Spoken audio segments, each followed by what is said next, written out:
Today we were commemorating the 200th anniversary of the Battle of New Orleans on the very ground where it happened.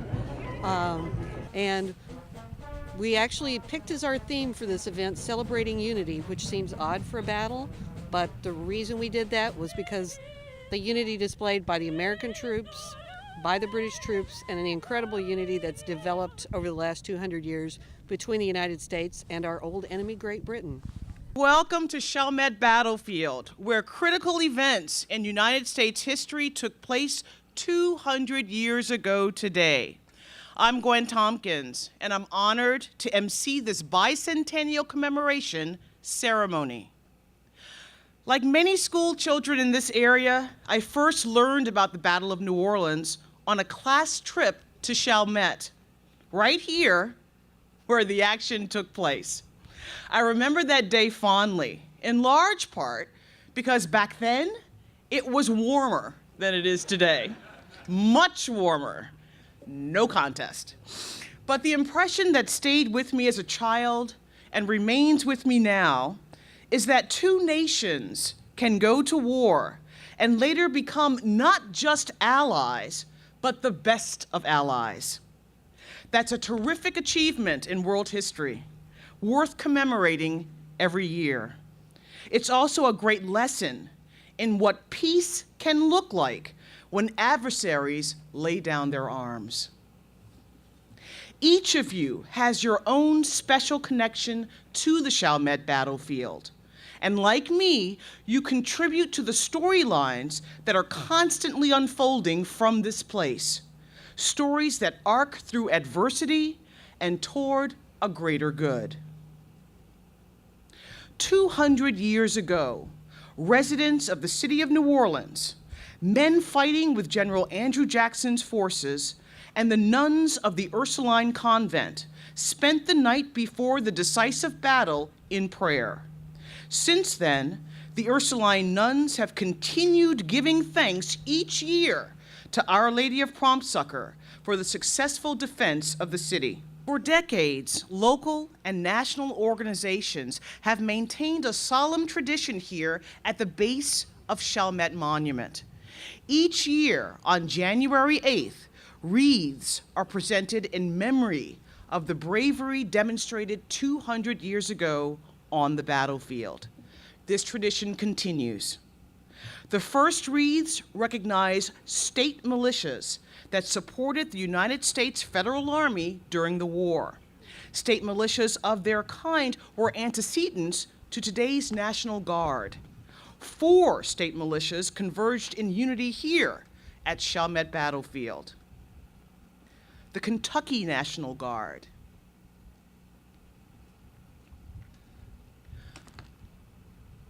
the Louisiana National Guard,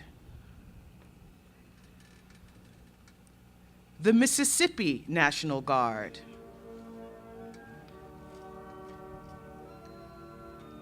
and the Tennessee National Guard.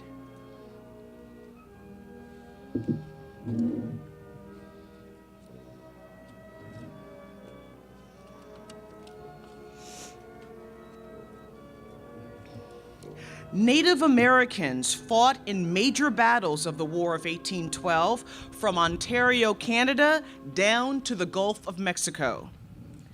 Ian Thompson is here today to present a wreath honoring the ancestors of the Choctaw Nation of Oklahoma, the Jenna Band of Choctaw Indians, and the Mississippi Band of Choctaw Indians.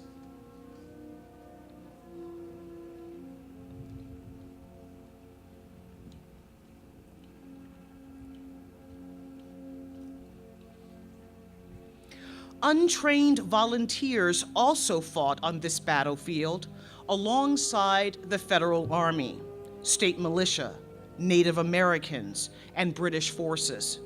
The combatants on both sides represented a variety of ethnic and cultural backgrounds stretching across the Atlantic by way of the Caribbean. Here to recognize the contributions of these citizens are the National Society United States Daughters of 1812. Virginia Appiah, National President. Patricia Gallagher, Louisiana Society President. And John Williams, Chalmette Chapter President.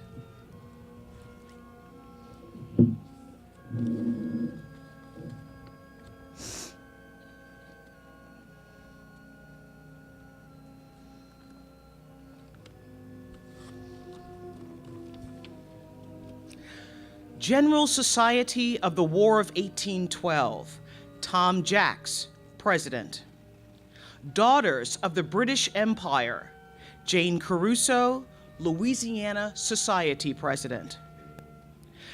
Ike Edwards and Gregory Osborne are direct descendants of a free man of color who fought in the battle. They are joined by Beverly McKenna, Dolores Hagler, Barbara Trevine, and Elizabeth Rhodes, curators, educators, and volunteers at Le Musée de Free People of Color. Kathy Hambrick Jackson is president and founder of the River Road African American Museum, and Mr. Al Jackson is the founder of the historic Treme Collection. Together, they are presenting a wreath in honor of the enslaved African and Afro-Caribbean men who labored and fought at Chalmette Battlefield.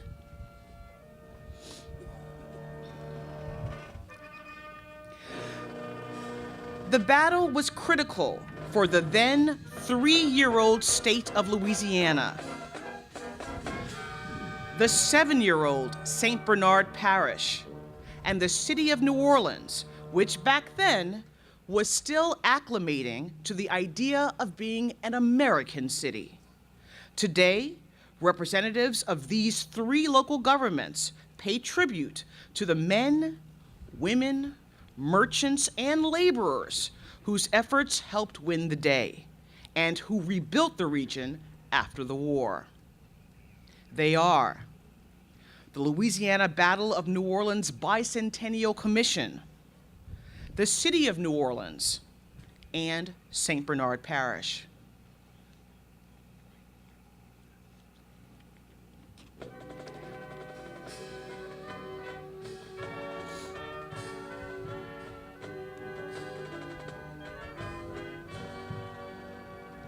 Recognizing Our Roots is a National Park Service program featuring high school students from St. Bernard Parish and the City of New Orleans.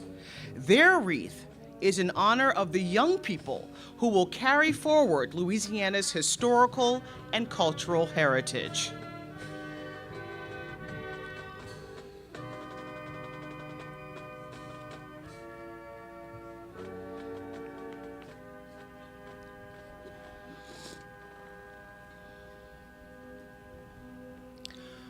The British Embassy for the United Kingdom of Great Britain and Northern Ireland is presenting a wreath in honor of the continuing friendship and alliance between Great Britain and the United States. His Excellency, Sir Peter Westmacott, Ambassador of Great Britain, will receive the wreath.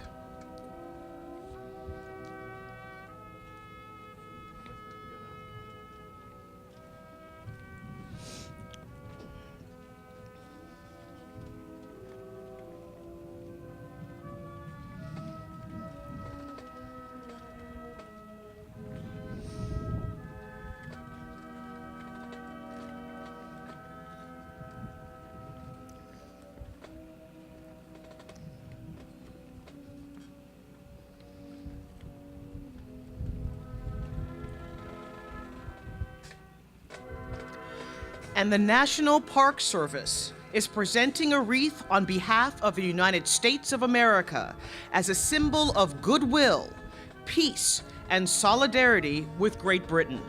Superintendent Lance Hatten will receive the wreath.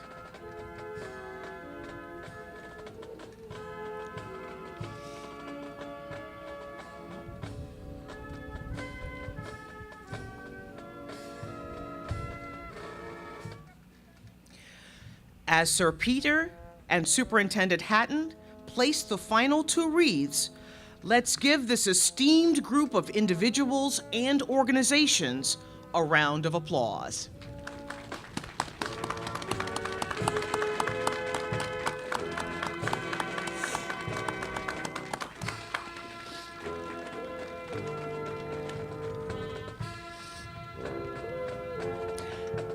Thank you, wreath presenters. You may now take your seats.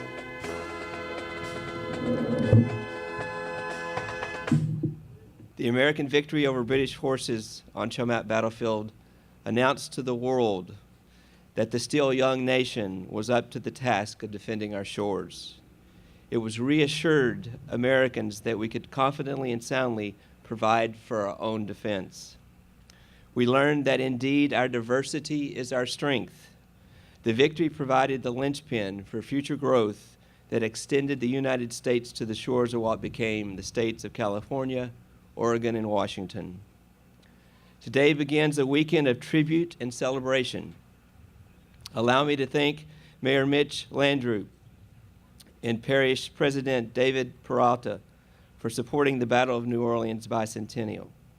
I also want to thank the Ursuline sisters for their prayer and support, and what a lovely invocation.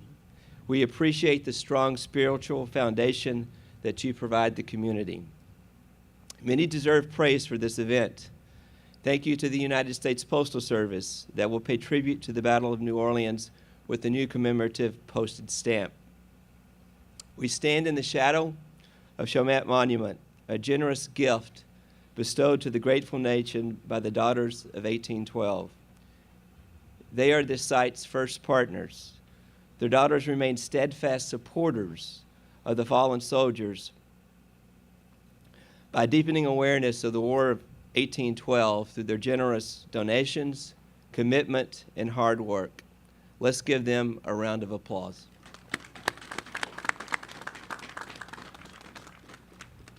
The people of Louisiana have dedicated themselves to today's celebration. Recognizing the importance of the Battle of New Orleans Bicentennial, a commission was established to educate residents about the battle's historical importance and to support activities that honor our debt to the past. The commission presented the National Park Service a proposal for a new memorial, the Passage of Unity, and later we will unveil the concept design. Lieutenant Governor Jay Darden and Commissioner Chair Henson Moore, thank you for your commitment to this project. The National Park Service respects the boldness of the visionary design, so please join me in applauding them.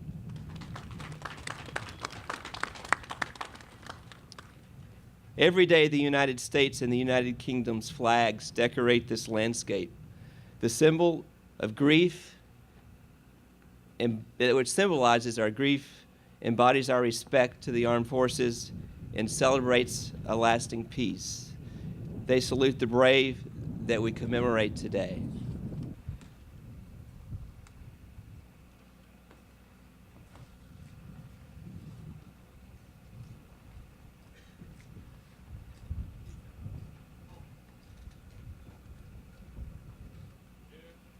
The city of New Orleans and St. Bernard Parish share many common threads in history as geographic neighbors and centers of Louisiana's rich cultural landscape. Please welcome to the podium New Orleans Mayor Mitch Landrieu, followed by St. Bernard Parish President David Peralta. Good morning. My introduction to this battle and this moment in history came from my mother, who was raised by the Ursulines. And maybe a day didn't go by where she reminded me that it was the Ursuline nuns who secured the freedom for the United States of America. Sister, thank you. We'll see you this afternoon. Welcome to everybody. Lieutenant Governor, thank you so much for organizing this event. Sir Peter Westmacott, thank you so much for being with us today, and of course all of the volunteers who are with us as we stand on this sacred soil in the shadow of the American flag and in the shadow of that lonely tree. Your mind can take you back very quickly to the day that so many men and women on this battlefield gave up their lives in pursuit of freedom and liberty. Many people talk about that day because it really did secure the future of the United States of America in ways that maybe some Americans don't understand. And so as New Orleans and this entire region stand shoulder to shoulder, being a symbol of resilience post-Katrina, this area of the country has been so important to its past, and it will be important to its future. And as we sit here and commemorate the lives that were lost in honor of all of the men and women in the military that have fought so hard, we always realize that freedom is not free, not here or on distant shores. And as we remember the past, it's also important to think about the future. And as was stated earlier in our comments, although America won that particular battle, shortly thereafter we began to stand shoulder to shoulder with our friends in the United Kingdom and Great Britain, and have since that time been allies from that moment into the future as we together protect not only our homelands but this world from tyranny. The terrorist attacks in Paris indicate that we're all under threat, and we have not had a better ally than the United Kingdom. And this battle not only reflects what we have done in pursuit of freedom and liberty here, but what we together since that time through reconciliation and partnerships and growing what great economies do have shown the world what it looks like when people come together in common purpose and in common cause. And as the fight for liberty and freedom goes on, we're going to continue to have to stand shoulder to shoulder. And as we come here today, we thank those people that began it so long ago. Thank you all so very much, and have a wonderful day. Good morning. I had to change my speech this morning because I wanted to present you with a warm welcome to St. Bernard Parish. Didn't quite work. The mayor and I talked a few minutes ago, and we now realize that our executive authority certainly does not extend to Mother Nature.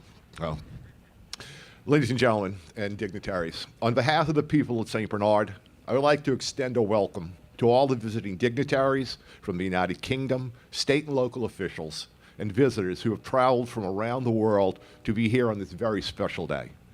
200 years ago, the plains of Chalmette were consecrated with the blood of valiant men, including seasoned veterans of the Napoleonic Wars, backwoods volunteers from Kentucky and Tennessee, and a French, Spanish, and African population who courageously maintained the line to defend a country that were not born in, but had adopted them via Louisiana Purchase.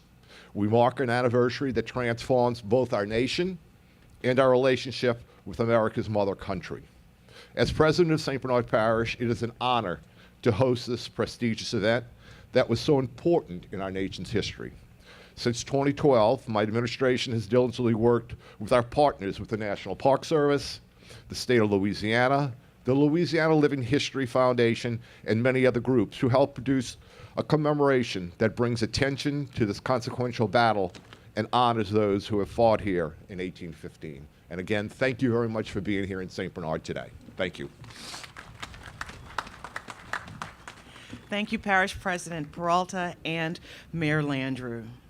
The United States Postal Service has issued 3 postage stamps to commemorate the War of 1812. The stamps depict this nation's sacred landscapes, its national flag, and vivid images conjured by the U.S. national anthem.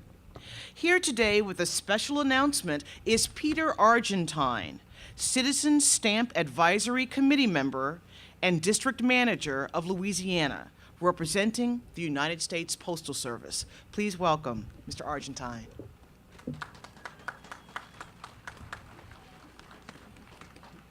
Thank you, Gwen. I'm not the district manager, though, I have to say that. I am from Pittsburgh, though, where it's 11 degrees today, so I didn't bring the cold, but it's warm here.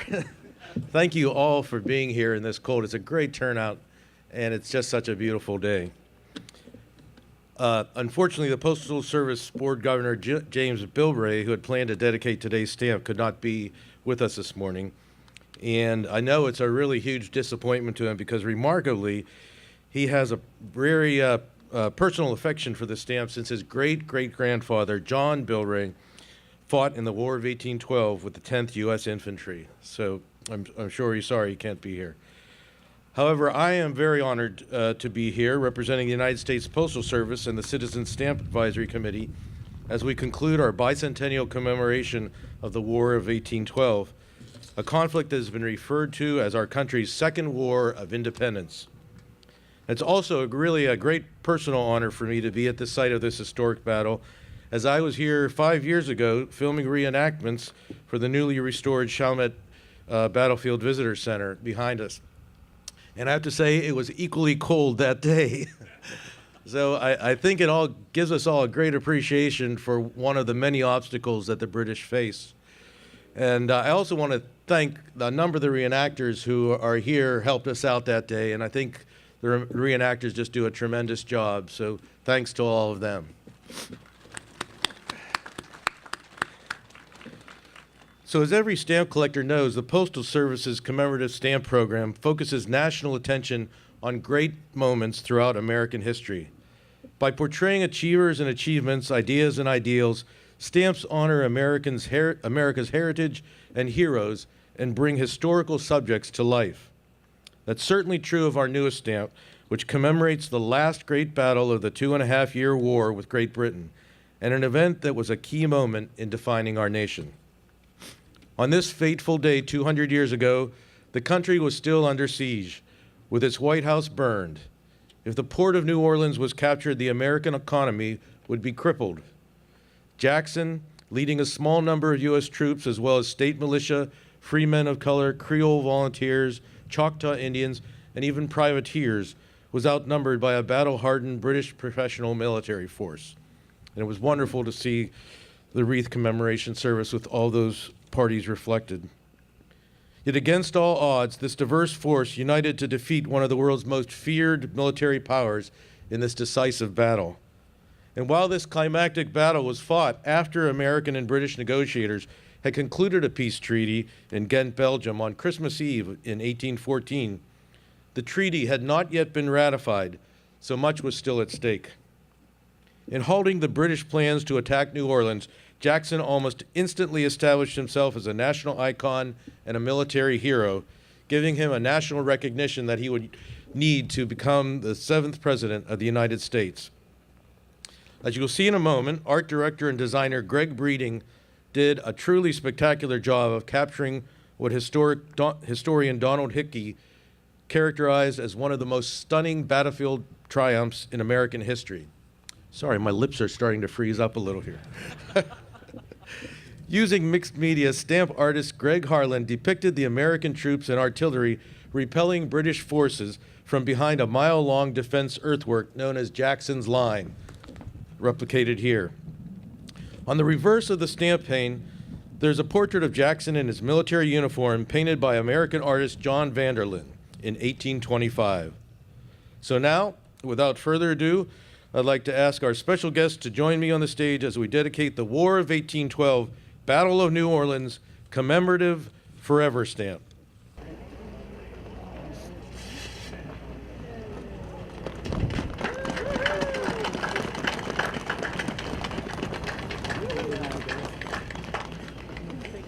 More than 50 years ago, the state of Louisiana formed a commission to work with the National Park Service to commemorate the sesquicentennial of the Battle of New Orleans. So much of the landscape that we see today was shaped by that commission. With similar foresight, Louisiana formed a Bicentennial Commission. Here to talk about the goals and outcomes of this group are Louisiana Lieutenant Governor Jay Darden and the Honorable Henson Moore, Chairman of the Louisiana Battle of New Orleans Bicentennial Commission. Please help me welcome them.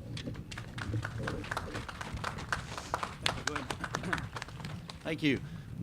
There is a certain peace and tranquility and even beauty to a hallowed ground like this. Those beautiful musical sounds would have been drowned out 200 years ago by cries of anguish and pain, the sound of gunfire and cannon fire, as those brave Louisianians, outnumbered by huge numbers, manned Line Jackson right here in these ramparts and repelled the mightiest army in the world, the British Army. We remember this place as a place of blood and battle, but more importantly today, we remember it as a place of reconciliation and unity.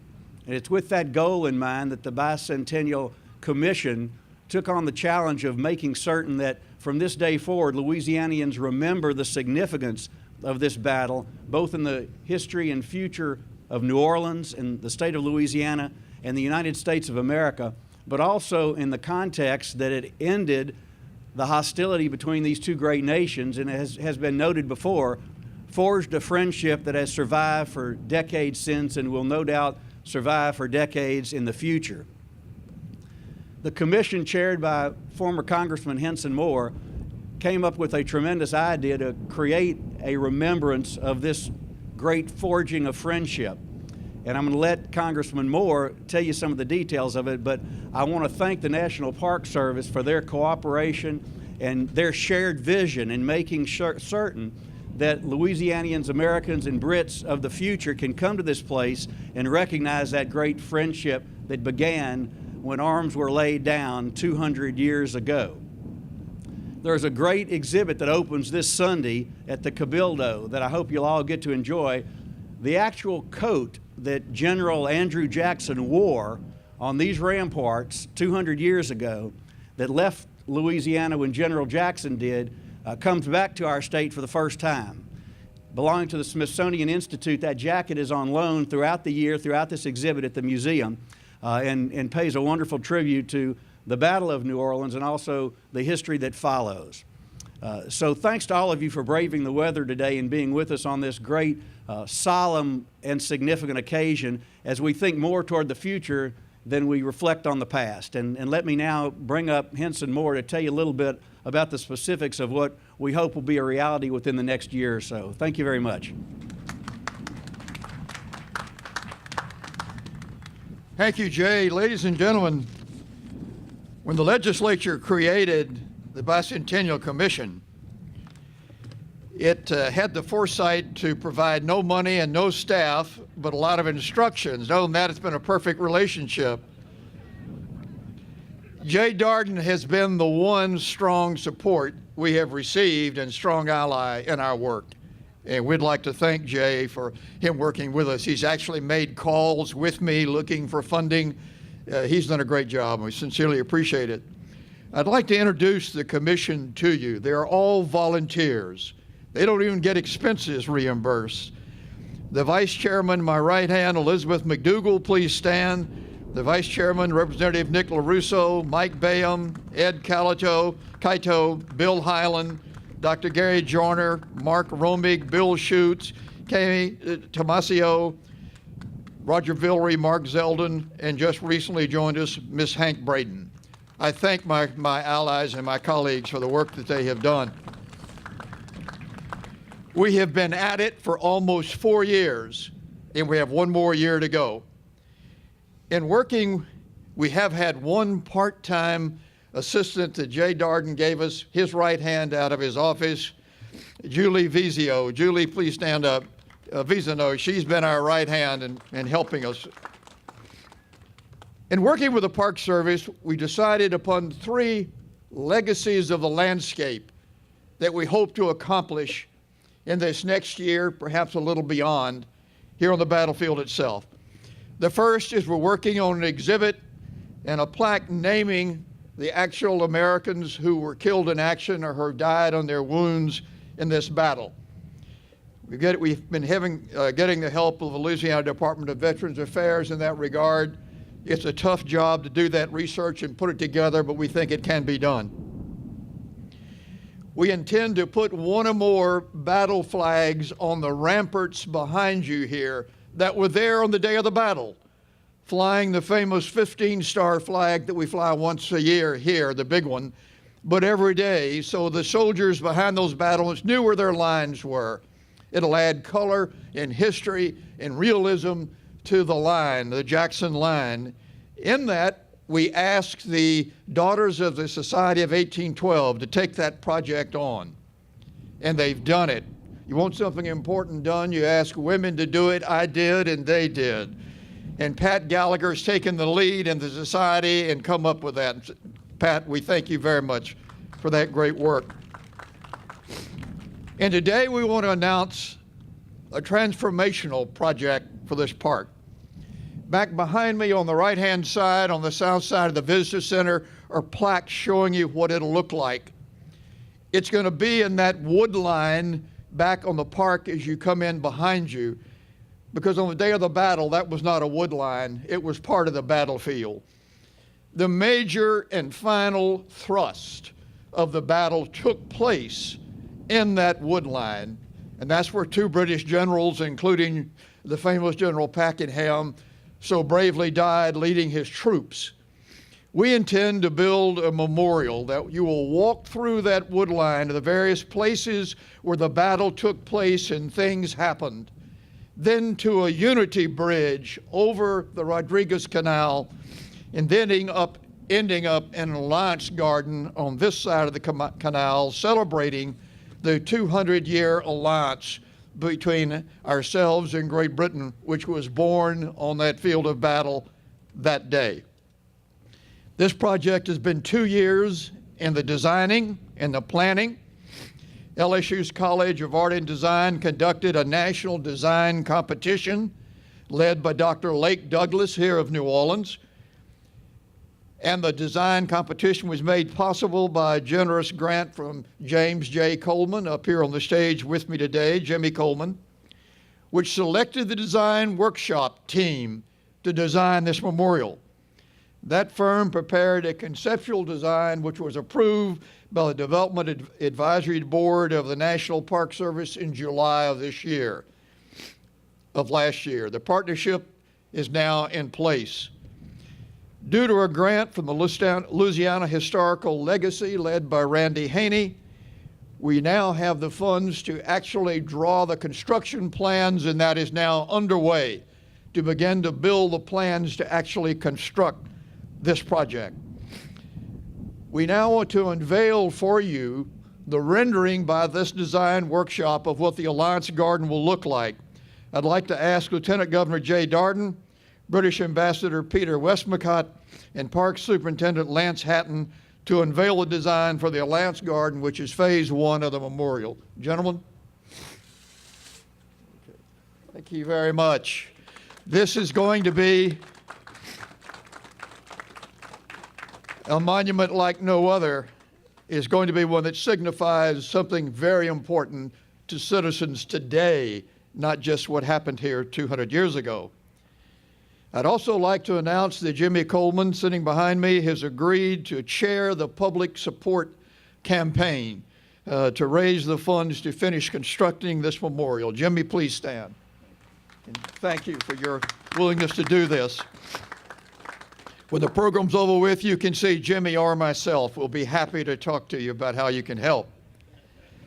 When you go to Baltimore, you go to Fort McHenry. It's our intention with this memorial, when you come to New Orleans, you come to Chalmette.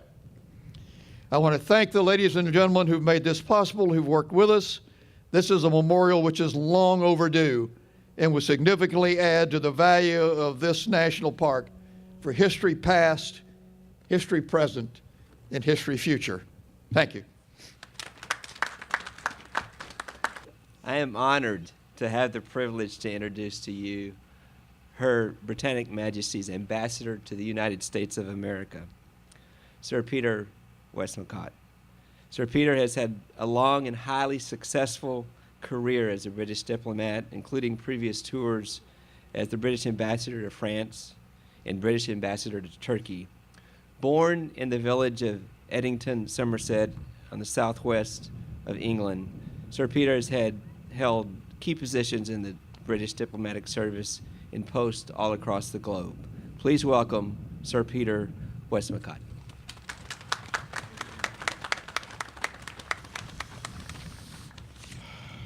Well, thank you for that kind introduction. Lieutenant Governor, Mr. Mayor, Mitch Landrieu, friends from America's wonderful National Park Service, thank you so much for making all this possible. Thank you all for braving the cold and coming out on this nice English morning. Reminder of what the temperature is normally like, of course, in New Orleans. I was lucky enough to be here just a year ago, and that's when, with the wonderful Jimmy Coleman, who's been the British Honorary Consul here for almost 40 years, I came here and looked at it with Henson, looked at the possibilities, and learned all about the great plans that there were for creating Unity Bridge, a Lions Garden, and a fitting memorial to that last battle of the last war when the Brits and the Americans were not on the same side. And here we are, 1 year on, it's happening. Jimmy Coleman's made a major contribution. Our friends from AT&T, Randall Stevenson, have made a contribution. Even the British government is making a substantial contribution. And I can tell you that is something pretty rare, especially at times of fiscal constraint. So it's an indication of the importance that we all take in this wonderful project and how proud we are to be associated with it. This is an occasion, of course, when we commemorate 200 years on a great military victory, a great British defeat, as we have heard. I don't think I need to go into all the details of all that anymore. You know roughly what happened. But there were extraordinary acts of heroism on both sides, and we salute the way in which those soldiers fought bravely for what they believed in. But more importantly, I think what we do here, what we're doing with this project, is laying the foundation of a memorial which does mark the start of an alliance, a partnership, one of the strongest and most effective friendships and military partnerships I think the world has known. 200 years on, even today, after the end of combat operations, there are thousands of British and American soldiers still in Iraq, still in Afghanistan, countering terrorism, trying to give those countries the best chance for the future. That is an indication of what we do together, just as the way in which day in, day out, the number of soldiers, airmen, sailors embedded in our respective armed forces is an indication of how closely the British and American armed services work closely together for shared values, shared interests. It's something very special. It started here 200 years ago. It will go on, I'm confident, for many hundreds of years to come. I confess that there are moments when I say I'm looking forward to the end of the 200th anniversaries of the War of 1812. I've been to Baltimore. I'm down here. Last month I had the privilege of taking Prince William, His Royal Highness the Duke of Cambridge, as we know him formally, to visit the White House. And we saw the President, we saw the Vice President. We went down to the kitchens. And the Duke had an impromptu meeting with the kitchen staff. And I looked over my shoulder at the blackened gateway of the entrance to the kitchen, and I thought, okay, that's where the chip pan last caught fire. Actually, it wasn't. Those are the traces that they have deliberately left of what happened when the Redcoats burnt down the White House 200 years ago. So you can't even go on a White House tour as a British ambassador and not be reminded of what happened 200 years ago. So I'm beginning to think it'll be quite fun to look forward to 5 months' time when, guess what, we celebrate the 200th anniversary of another battle, which was actually defining in terms of the future of European history and peace, which was the Battle of Waterloo, where for once we turned out to be on the right side. And we're looking forward to finding ways of commemorating that with our French friends. Now, this is actually a time when there are lots of other celebrations and anniversaries which are important. This month, it is the 50th anniversary of the death of a wonderful Anglo-American, perhaps the greatest ever, Winston Churchill. And I'm going off to Fulton, Missouri, where he, in 1946, made a very important and very far-sighted speech warning about the Iron Curtain, warning that there was a Cold War coming. And he's going to be very much, I think, in our minds later this month. This is also the 800th anniversary of the signing of the Magna Carta, one of the very earliest Bill of Rights, perhaps the first time that a monarch was told that he didn't have absolute authority over his subjects. And actually a document which is often better understood, more appreciated, better taught even in America's schools than it is sometimes in the United Kingdom. And we are thrilled that over the last 3 months we've had two of the remaining copies of the 1215 Magna Carta on show here in the United States. One was in Houston, Texas. The other is still at the Library of Congress in America, in Washington. And that too is a reminder of how we have shared values and how, along with the Bill of Rights, along with the Declaration of Independence, along with the Magna Carta, we have got a shared inheritance of the things that matter in terms of the ability of individuals to be themselves, to be free subjects, and not to be the victims of tyranny. So those are important anniversaries which are coming along, and they are part of a relationship which is not just important in the context of the military alliance I touched on just now, not just important in terms of shared history and values and heritage and the way in which we stand together fighting against terrorism and cyber attacks and other threats to our security and our values, but also the way in which in business, in academia, in politics, in culture, in watching each other's television movies and so on, Brits and Americans remain extraordinarily closely allied. We are the biggest foreign investors in this country. You are the biggest foreign investors in the United Kingdom. 1 million jobs in America depend on British companies and British investment. 1 million jobs in my country depend on US investment. Between us, we have the top 10 universities in the world, whatever the rankings are that you look at. 17 of the 20 best universities. 50,000 young Americans every year go to study at British universities, and proportionately about as many British students come here. There is a depth of a relationship, a partnership, which forms during young adulthood and which lasts through right to the end of people's careers, which is very remarkable and which we work hard to preserve with a whole bunch of different scholarships and other Marshalls and Rhodes and Gates and other Fulbright schemes which keep us working closely together. So in business, in politics, in academia, in foreign policy, in trying to keep the world a safe place and trying to make our economies and our countries more prosperous and more stable, we continue to be, I believe, the closest possible allies. And it goes back in so many ways to what happened back here 200 years ago. We're very proud of it. I'm very proud to be here. I thank you all for giving me the opportunity to share in this historic moment and look forward very much to coming back when Unity Bridge and Alliance Garden are a reality. Thank you.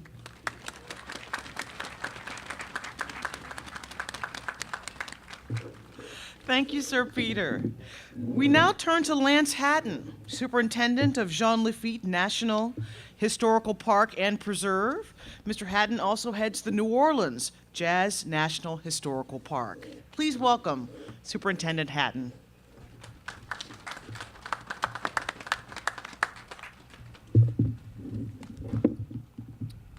Ladies and gentlemen, distinguished guests, Ambassador Westmacott, the opportunity to offer remarks on this extraordinary day humbles me.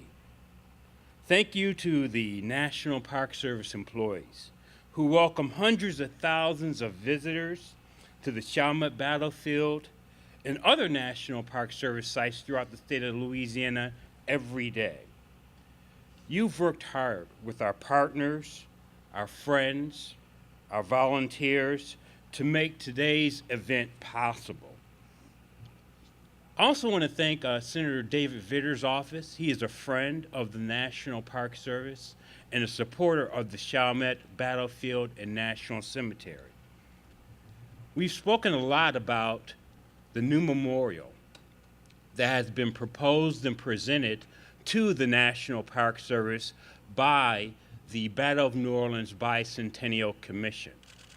And one of the special announcements that I would like to make to you this morning is that our National Park Service Director has approved the placement of the Passage to Unity on the Chalmette Battlefield.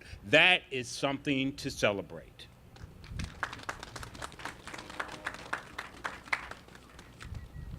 Now, 200 years ago, hundreds of civilians came from all over the Southeast to join men from the U.S. Army, Navy, Marines, and Artillery Corps ready to defend the young city of an even younger nation from an old foe. The American troops and the men and women who supported them represented the United States of their day. Every race, every religion, every social class, free and enslaved, Americans, immigrants, and Choctaw Indians all cooperated to bring about the unexpected American victory. Today, we pause to commemorate their sacrifice. Two grateful nations salute Andrew Jackson's enterprising genius and Sir Edward Pakenham's gallant might. We honor all troops, thousands wounded and dead, American and British. We acknowledge the people that have lived and loved and died on this grassy field. Those too easily we forget. Native people who lived here for centuries because of the Mississippi River's fertile soil. Immigrants from France, Spain, and other countries, they loved this land too, and they came here and made it their home. There were many others, of course, who over time have made the Chalmette battlefield a special place, many that we need to acknowledge here this morning as we celebrate the bicentennial of the Battle of New Orleans. We need to acknowledge the people who shaped the blend of New Orleans culture that continues to make it exceptional. The American plantation owners and their families who lived and vacationed here by the river at the Malos Beauregard House right behind us. There, they celebrated birthdays, marriages, and Christmases. We also need to acknowledge the spirits of African American slaves who, often miserable yet self-dignified, inhabit this open field. In their lifetime, the slaves that labored on this plantation would come to also know it as a battlefield. The Chalmette battlefield is indeed a special place. And when it was attacked, everyone in this community rose in its defense. Another group of people who lived here from 1867 to 1964 were the residents of Fazanville. Families lived here on the strip of land that bisected the Chalmette National Cemetery and this battlefield. They named their church Battleground Baptist Church, which still stands in the lower 9th Ward on Flood Street. Now, what brings us here today? Why do we gather in tribute to a bloody day of intense violence 200 years ago? What makes this place special? What defines it as a national park, one of the 401 special places set aside so people from throughout the world and Americans can join in understanding what makes our country special? What moments defined our history and made us great? To understand that here, we need to understand the powerful story that undergirds the Chalmette battlefield. People that fought here 200 years ago gave force to a powerful narrative. They bore it by their sacrifice that abides. Now, today we pause to reflect on that outburst 200 years ago. We want to understand what makes this place special, and when we pause to think about it, we understand that what defines this place is courage. The courage demonstrated by war heroes like Edward Peckingham and Andrew Jackson, by Jordan Noble, by British generals Keane and Gibbs, and the deeper value that hallows this now peaceful place, expressed by everyday people, the troops on both sides. Courage, their courage overcame differences in language, culture, gender, and politics. The courage to say, I'm worried. I need help. I don't feel safe. I'm hungry. I'm cold. I miss my family. I feel alone and tired. Wartime realities experienced by the troops that shed blood on this soil. In the battle's intensity, courage united troops in combat and has bound our nations in peace. Because of their courage, we are friends.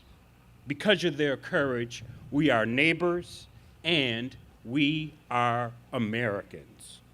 The extraordinary courage experienced 1,000 times over in personal connections to the Chalmette battlefield on January the 8th, 1815, today that courage survives.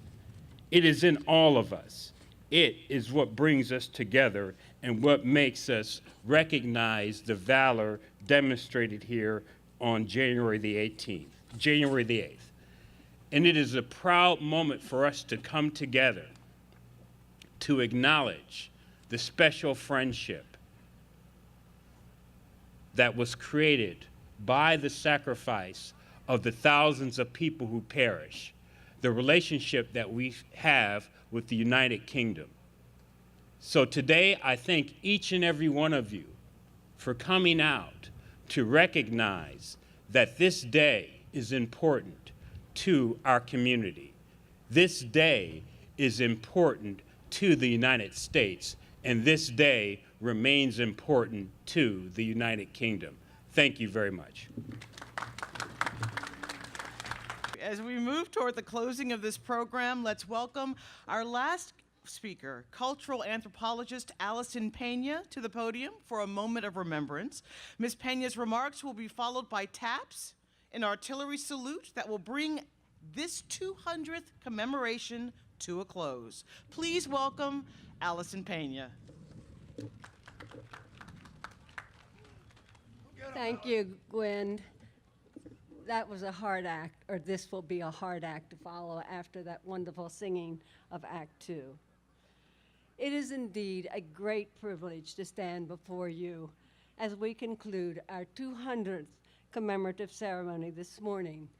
But I would like us all, for just one more moment, to pause for a moment of quiet reflection. Let me again set the stage for you to refresh your memories on the night before the Battle of New Orleans. In the small St. Mary's Chapel in the old Ursuline convent, it is quiet. Only the murmur of prayer can be heard in the dim candlelit chapel filled with nuns, women, children, and old men. Their prayers to Our Lady of Prompt Succor have been continuous, 24 hours a day since the invasion of the British troops. The prayers ask for a quick victory over the British and for the protection of our land, of New Orleans, our battlefield against invasion. In the year after the battle, and for many years since, President Jackson's trips to New Orleans always included a visit to the Ursuline convent. And every year since 1815, a solemn promise, as we have been told, has been kept to honor Our Lady in a Mass of Thanksgiving on January the 8th. This promise has been kept without fail for these many years. The Park Service, the National Park Service too, as stewards of this sacred land, keeps the promise of preserving this and many landscapes across America that tell our nation's story. These are places like Chalmette battlefield that remind us of who we are, of the sacrifices that others have made, and the purpose that we all have in passing this knowledge to future generations.